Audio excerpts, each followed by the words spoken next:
You're listening to Simply the Best Sports Take, the best podcast breaking down the best stuff in sports with host Sean Bingham. His takes are so good, he dropped the mic, but then you wouldn't be able to hear him, and that would suck. Welcome into STB Sports Take, Simply the Best Sports Podcast. I am your host, Sean Bingham. We are on YouTube, Spotify, Apple Podcasts, Google Podcasts, Anchor Podcasts. Everywhere you get your podcasts, we are there. Thank you for joining us. Please hit that subscribe button, whatever platform you were on. We had the nice emergency podcast yesterday, the Sunday special, we should call it, celebrating the BYU victory over Utah, breaking the 12-year curse, breaking the 9-game losing streak. No team has ever won 10 in a row. BYU had won 10 in a row. BYU had won 9 in a row. Utah had won 9 in a row. But neither team has ever won 10 in a row, and now there's a new streak in place, and that is BYU with a 1-game winning streak and a 3-year winning streak because they don't play for the next 2 years, unless there's some freak bowl game matchup like there was a few years ago. But as I predicted in yesterday's podcast, Utah drops out of the AP ranking. Utah drops out. BYU climbs in. So the new AP ranking is out, which, again, these rankings, especially preseason, they're so dumb because it basically just goes off of what you did last year, which can change so much in college football because every 4 years or every 3 years, people are gone, players are gone. And so it's really hard to judge just how good a high school kid's going to be coming in. And so a lot of just name brand recognition just creates this even bigger problem that I've been talking about. And so it's just the same top schools every year. And instead of it's like in the legal system, innocent until proven guilty. In college football, you're a champion until you're proven that you're not. Or, I'm trying to think how to phrase this, but if you have a history of being a good program, you just automatically get this free pass of you're a great team this year until you lose 2 or 3, and then they're like, oh, maybe they weren't a great team actually. And other teams are just having to scratch and claw and fight their way up, and you'll see teams with 4 losses at the end of the year ranked ahead of teams with 0 losses. But it's they're in a crappy conference. Well, maybe split up the conferences then, or split up the division into different leagues. What have I been saying? But Alabama, of course, is number 1. Georgia, number 2. Oklahoma, number 3. Oregon climbs all the way up to number 4. They had been down at 12. They, of course, beat Ohio State. Ohio State drops down to number 9. But BYU climbs in there. They're number 23 in both the coaches and the AP poll. And Utah dropped out of both the coaches and the AP poll. They were 21st in the AP, 18th in the coaches. They are not ranked in either of them now. So a lot of work ahead for Utah. We'll see how their Pac-12 season goes. BYU is 2-0 against the Pac-12 this year so far, so that's pretty cool. So predicted that would happen. Glad that it did. And we're going to move now to the NFL. I mean, I am so freaking happy that football is here. I love football so much. And yesterday's NFL, week 1 start. We obviously on Thursday had the game with Tom Brady and the Bucs versus Dak Prescott and the Cowboys. That was a great game. Went down to the wire. Another epic Tom Brady comeback for the win. And we're seeing quarterback play yesterday be just off the charts good. So many quarterbacks shined, if that's the correct word. Shone? What's the word? They looked really good is what I'm getting at. So many quarterbacks. And the rules have shifted so much over the years to protect 2 players or 2 positions in particular, the quarterbacks and the receivers. So between the rules shifting dramatically to protect those 2 positions and then the natural evolution of the game and of skill sets, we're seeing quarterback play just get better and better and better. You add in all these mobile quarterbacks that can run and move and shift, and they're younger. And it makes for some really exciting football. I personally really like it. That's why you're seeing records be broken left and right at the quarterback position because the game is favoring them the most. They don't get touched. That's how Tom Brady can play till age 44 and still be one of the more dominant players in the NFL because he's going off of knowledge now. I can tell you right now, I'm 40. I'm a man. I'm 40. Remember that quote? Oklahoma State. As you get older, you just get smarter. You just get more experience. You get better at things. And Tom Brady has said, why would I retire? I'm just getting smarter and smarter and better at this. The film study stuff, the stuff that is so vitally important at the quarterback position. It's so important. That's why you see guys come in at the college level or from the college level who dominated in college. Dominated. Physically, they're way more talented than Tom Brady is. But they come in and just can't do it because mentally they're not there. Experience-wise, they're not there. Tom Brady can see things that none of us are even thinking about. We're not even thinking about it. You don't know what you don't know as a rookie, and he does know what he doesn't know, and he knows what they don't know, and he knows what the defenses don't know. He can see things develop before they develop. And when you're fully protected physically from getting just blasted left and right, or it's a massive penalty, well, you can play till you're 44 and dominate, because the part that's the hardest for most people, you're just getting better at. And the part that get the hardest as you get older is slowly not becoming as much of an issue because the rules are favoring you. So anyway, we're seeing a lot of quarterback play, a lot of people starring. I mean, there were so many quarterbacks yesterday that did well. But the one I want to focus on first is Aaron Rodgers and his lack of domination. I mean, that was a pathetic display by the Packers.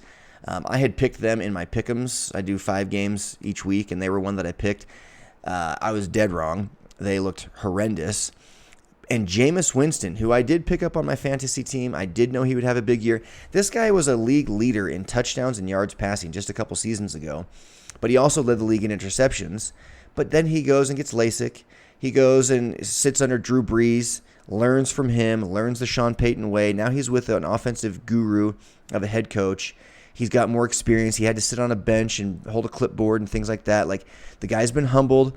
He's been educated by one of the best, like I say, in Drew Brees, and he got LASIK, and so hopefully he can see the colors of jerseys better. But Jameis Winston, 5 touchdowns, a QBR of 92.5. The QBR rating goes up to 100. So to me, QBR is better than passer rating. It takes into account so many different things, including running the ball. It takes into account time and distance, down and distance, time of time left on the clock. It takes into account so many different things, and he got a 92.5 out of 100, which is near perfect.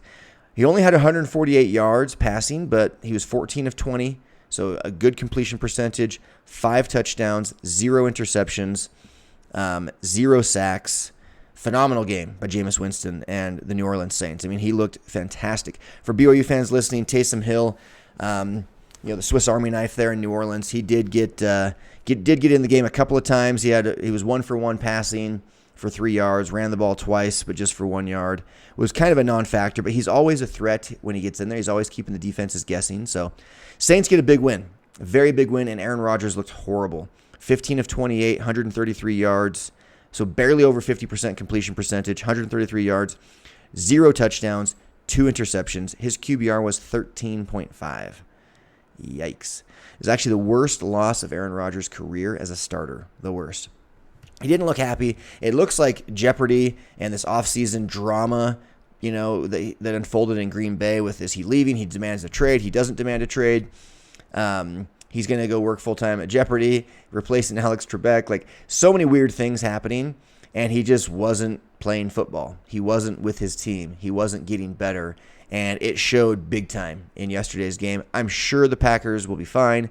I predicted they would win their division. I'm still going to stick with that prediction, but yesterday was not a good start for the Green Bay Packers, so a lot of work to do there.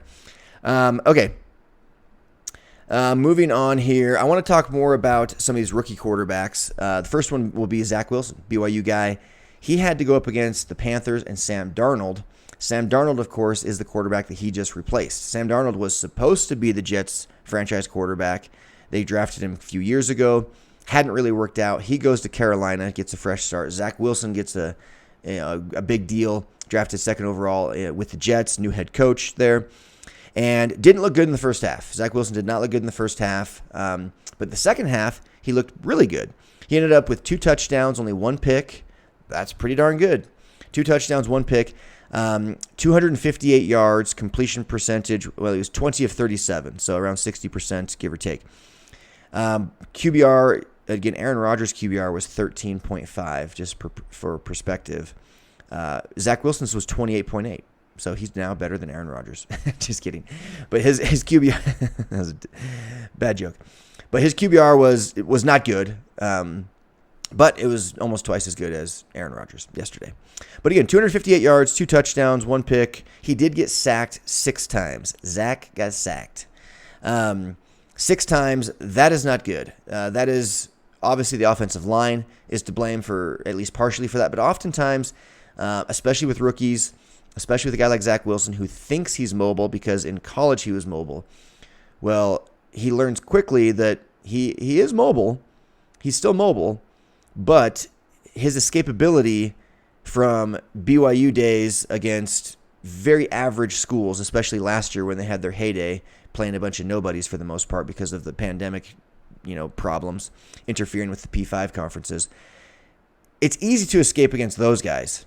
NFL guys are a lot quicker, a lot faster, a lot more agile, a lot stronger. They're just flat out better, which is why I like the NFL better than college. But so those 6 sacks are going to be a result of him trying to escape when he can't escape, holding on to the ball too long, not recognizing coverages.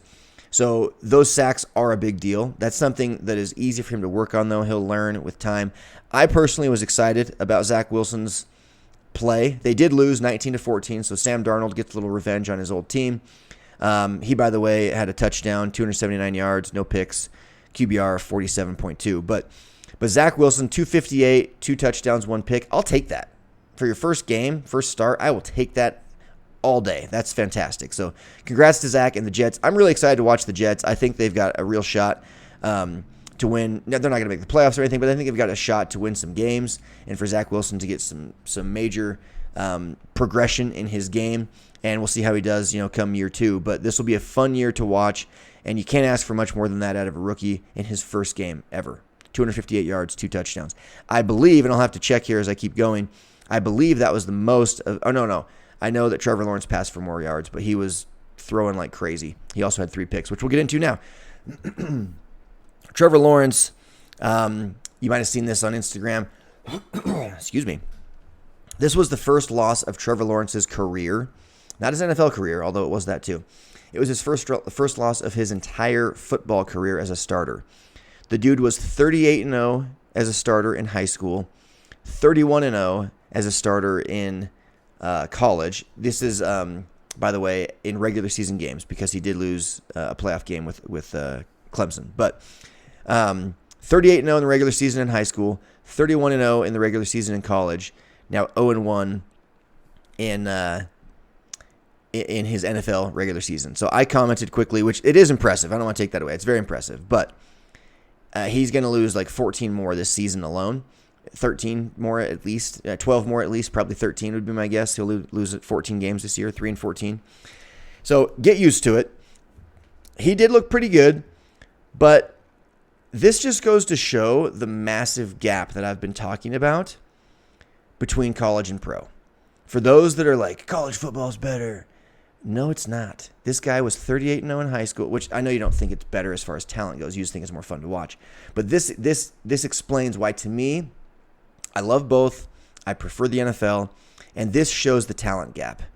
This dude had never lost a game in his career at either level. So in other words, the transition from high school, he dominated in high school. That's normal for guys of his stature, okay? But then he goes and dominates equally in college, and he didn't just do it at like some small school. He did it at Clemson, where they're playing the best of the best, okay? He did it at Clemson at the highest level, wins the national title, okay? Dominates his entire life. All he's known is winning. All I do is win, win, win, okay? Goes to the NFL, instantly loses, and we know he's going to lose more. He's going to lose a lot more. I'm telling you, the talent gap from college to professional is infinitely greater than the gap from high school to college. It just is. It just is. I know because I almost span that gap from high school to college, and I'm not that good, okay? And I almost made it into college sports. It's just not that big of a jump from high school to college. College to pro is massive. And that's why you see guys like Trevor Lawrence dominate in high school, dominate in college, get to the NFL and get their butts kicked. He will get his butt kicked all year long. The Jags are going to lose many more games than they'll win. He'll eventually come around, I think. He's that type of talent. But it's not this seamless transition like it is from high school to college for a lot of guys. The talent gap is massive. Okay. He, by the way, though, had 332 yards, so the most of all the quarterbacks. Zack Wilson second most. He had 3 touchdowns, also the most of all the rookie quarterbacks. But he also threw 3 picks, which was also the most of all the rookie quarterbacks. And his QBR was pretty low at 14.2. So Zack Wilson, I would say, played a better game. He just didn't have the yardage. But again, 51 attempts for Trevor Lawrence. And by the way, they lose to the Texans, who did not start Deshaun Watson. Who knows what's going to happen with him? He's one of the top quarterbacks in the league, currently not even playing. Tyrod Taylor gets the start for the Texans. They win 37-21. So very interested to see what happens with Deshaun Watson over the coming weeks. But again, rookie quarterback gets a loss. So Zack Wilson loses. Trevor Lawrence loses. Down the list we go. Mac Jones also loses 17-16 to Tua and the Dolphins. But Mac Jones played pretty well. 281 yards, one touchdown, 0 interceptions, and he had the highest QBR of all the rookies by far at 75.1. So he was 29 of 39, 281. You could maybe argue he played the worst competition in the Dolphins, but either way, highest QBR goes to Mac Jones of the rookie quarterbacks. Justin Fields didn't really play. They also lost. Trey Lance didn't really play. The 49ers did win, though. But Mac Jones looked pretty good. You can see why they released Cam, and they just said, you know what, let's just focus here. Let's just focus right here on Mac Jones. So all the rookies played pretty well, honestly. Zack Wilson looked good. Mac Jones looked good. Trevor Lawrence looked good. All 3 of them looked pretty good. They all 3 lost, but they looked pretty good. And then the other 2, Justin Fields and Trey Lance, yet to be determined because they haven't really played yet. But one other quarterback I wanted to mention just briefly is Matthew Stafford and Kyler Murray. Both of them played phenomenal. They're in the same division. Looked fantastic. SoFi Stadium, by the way, did you guys watch that game last night? The Rams and the Bears? SoFi Stadium is freaking legit. The new Rams Stadium in LA, that thing is so dope. The Rams are going to be dangerous. I predicted, so my predictions from Thursday of last week before any of the NFL games kicked off, I predicted that the 49ers would win the NFC West, and I also said that was going to be by far the most competitive division. By far. It's the most talented, most competitive, and I said that.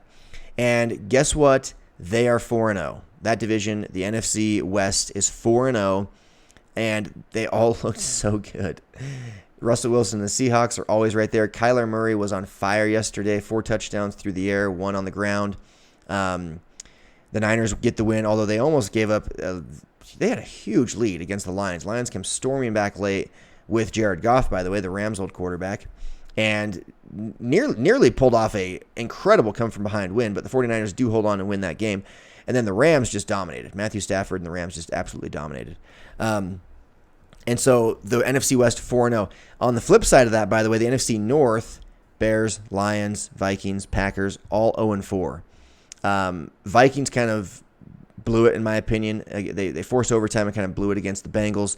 We've talked about the Packers. They looked pathetic. The Lions were the team that nearly came back and beat the 49ers, and then the Bears didn't look so hot against the Rams last night. But you're going to see Justin Fields start very soon. I got him on my fantasy team. I'm excited to see what he can do.